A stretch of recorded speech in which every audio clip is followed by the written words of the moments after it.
Okay, welcome to our next portion of our inflation lessons. Last time we learned about computing the CPI. Now we're going to learn a little bit about what are some of the issues with the CPI. It is the main measure that is used for measuring inflation, but there are some pretty serious problems with the CPI in terms of measuring how well off people are when prices are changing. First, as you can see, is substitution bias. This fact listed here, this top fact, should be pretty obvious, right? Some prices rise faster than others. Gas prices versus food versus electronics versus automobiles, right? Sometimes some things go up fast, some don't. College tuition has been going up at a rapid pace the past 20, 30 years. Sometimes some prices even fall. What we know, though, from our demand and supply laws, that if two products were both $200 and you'd buy so much of each product, if the price of one falls, what does the law of demand says? It says you're going to buy more of that, or on average, consumers will buy more. And if the other one increases in price, consumers will buy less of that, right? Consumers are going to substitute towards the product that's relatively cheaper. That's common sense. It's one of the first things we learned within our Principles of Economics course. But the fixed basket of goods doesn't account for that. So you've got a major issue here in how the CPI is measuring the well-being of consumers in dealing with price increases because of the substitution bias. And in fact, what happens is the CPI overstates increases in the cost of living. So if the CPI indicates 3%, a 3% increase in prices of the fixed basket, because consumers would do some substituting of products, in order to keep consumers just as well off as they were before, it wouldn't take a 3% raise to do it. It might take, like, say, a 2.5% raise or a 2% raise, depending on exactly which products were changing in prices and how dramatically. So the CPI overstates the increase in the cost of living with the substitution bias. What about when new goods are introduced, right? Past 10 years, we've seen tons of new products introduced. I think the iPod, iPads and iPhones and, the wireless internet is not 20 years old. All sorts of new goods have been introduced in the past 10 years or so. How does the CPI handle that? Well, once again, we're dealing with a fixed basket. So the CPI doesn't handle it very well. But when new products become available, it doesn't even matter how expensive they are. Consumers are better off. And even if a new product comes on that's extremely expensive, you can almost think of it as the price is decreasing. So when the first iPad came out and it cost, $600, $500? You might think, wow, that's pretty expensive. That might increase the cost of living. No, because the previous price for an iPad, what was it the year before it came out? Well, you couldn't get it. So the previous price for the iPad was infinity.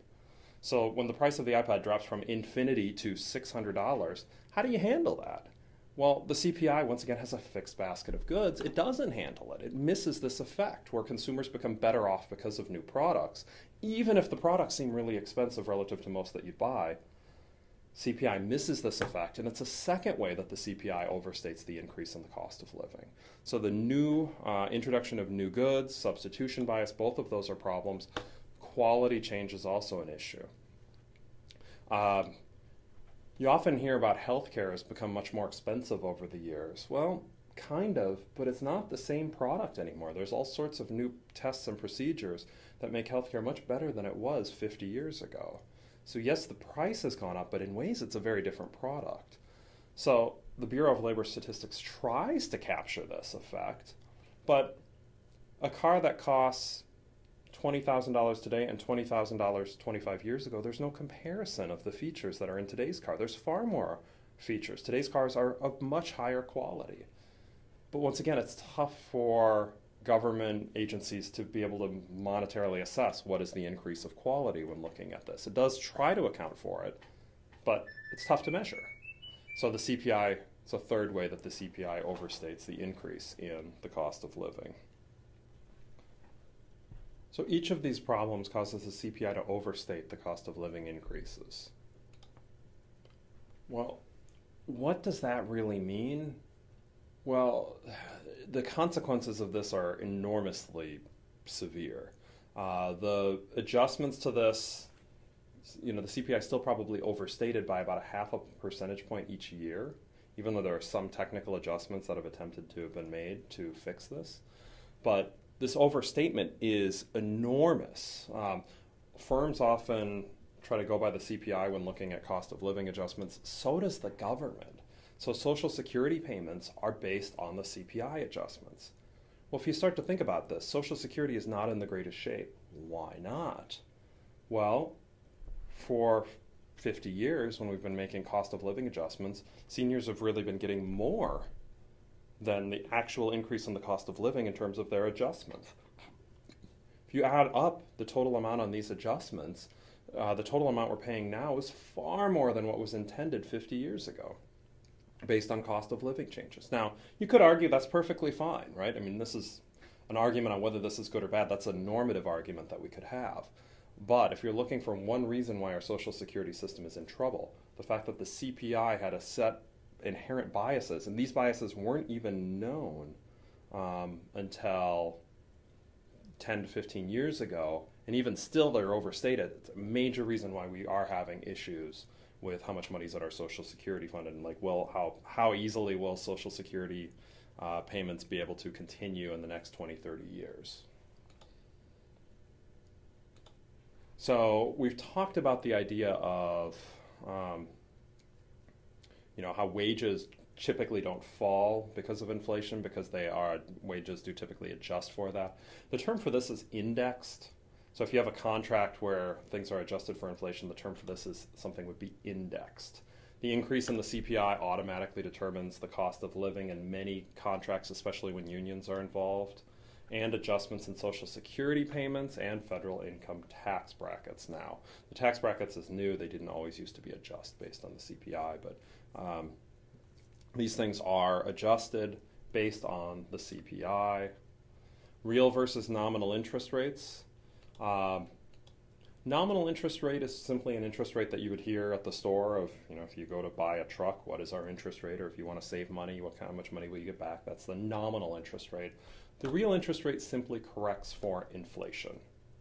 So the real interest rate would show you, how much growth are you having in purchasing power. So if the bank says you get 4% interest, which would be pretty generous at banks nowadays, but if they did say that, that's not showing you how much increased purchasing power you'll have at the end of a year or 2 years or however long your money is in the bank at 4% per year.